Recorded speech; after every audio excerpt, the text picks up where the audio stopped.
Imagine a world where the stars above spoke in whispers, a secret language only the bravest dared to listen for. In the early 1930s, an engineer named Carl Jansky, working at Bell Telephone Laboratories, stumbled upon just such a whisper.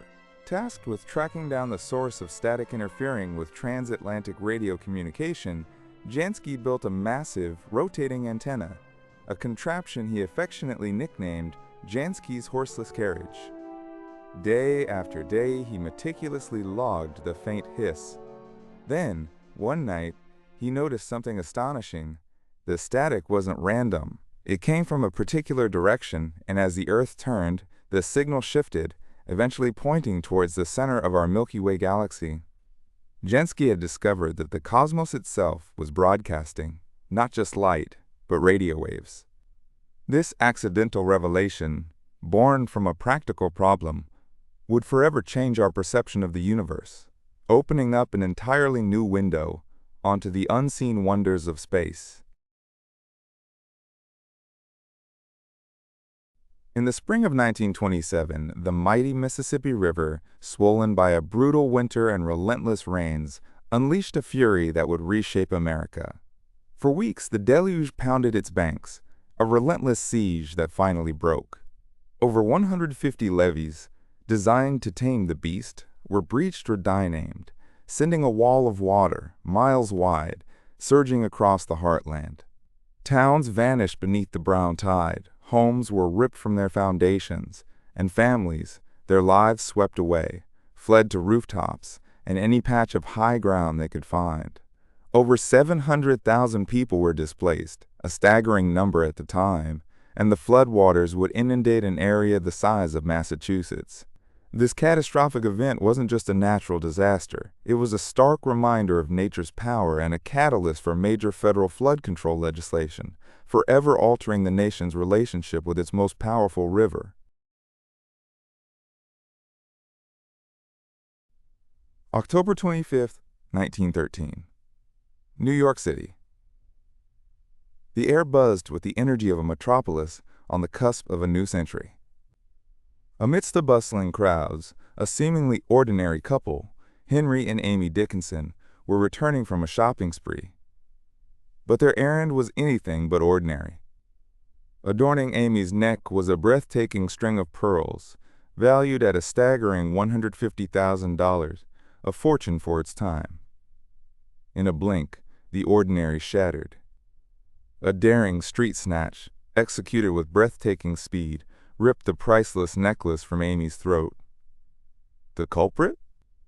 None other than Joseph, Yellow Kid, Whale, America's most notorious confidence man, a phantom of the underworld. The pearls vanished, swallowed by the city's shadows, never to be seen again. It was a masterwork of criminal audacity, a testament to the audacity of a man who could steal a king's ransom and disappear without a trace. In the Roaring Twenties, a nation gripped by fear of radicalism and immigrants found itself captivated by a trial that would echo for decades.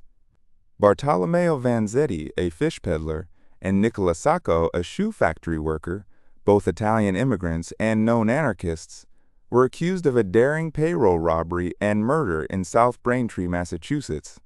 The evidence was circumstantial, the witnesses often contradictory, and the presiding judge openly prejudiced against the defendants.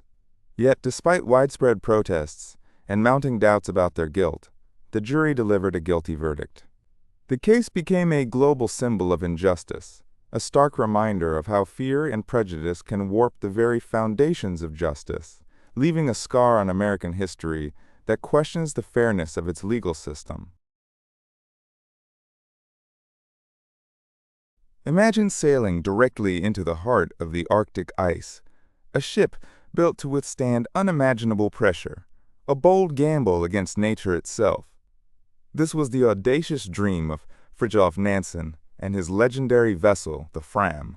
He didn't just want to reach the North Pole. He wanted to drift there, locked within the frozen sea, letting the ice currents carry them across the pole itself.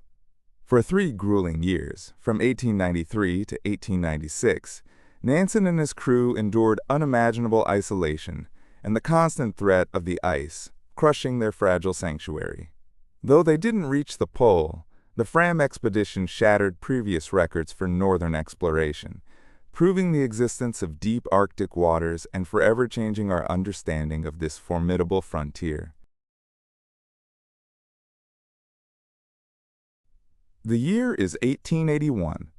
Across the vast expanse of Anglo-Egyptian Sudan, a whisper began to grow into a roar. From the sands of the desert emerged a man, Muhammad Ahmad, who declared himself the Mahdi, the divinely guided leader destined to usher in an era of Islamic revival. His message was simple yet electrifying: cast off the foreign yoke and embrace true faith. This wasn't just a religious sermon, it was a call to arms. The Sudanese people, weary of Ottoman Egyptian rule, rallied behind him in a massive, unified uprising. The colonial forces, initially dismissive, soon found themselves facing an unprecedented challenge. The iconic siege of Khartoum, where General Gordon met his tragic end, became a stark symbol of British defeat. Out of this turmoil, a new empire was born, a modest state that defied the might of colonial powers, a testament to the enduring spirit of resistance. Across the shimmering Mediterranean, on the vibrant North African coast, a story of exile and empire was about to unfold. It was around 814 BC when a determined princess, Dido of Tyre, fled her homeland, her heart set on a new beginning, a place where she could forge a new power. Arriving on foreign shores, she encountered a local chieftain, and with shrewd diplomacy, struck a deal, all the land that a single ox hide could cover.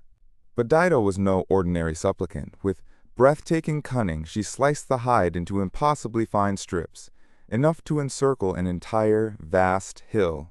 Upon this strategic vantage point, the mighty acropolis of Byrsa, a new city, began to rise. This was Carthage, the nascent heart of a Phoenician trading empire, a future titan that would one day challenge the might of Rome, all born from a single, audacious act of intelligence.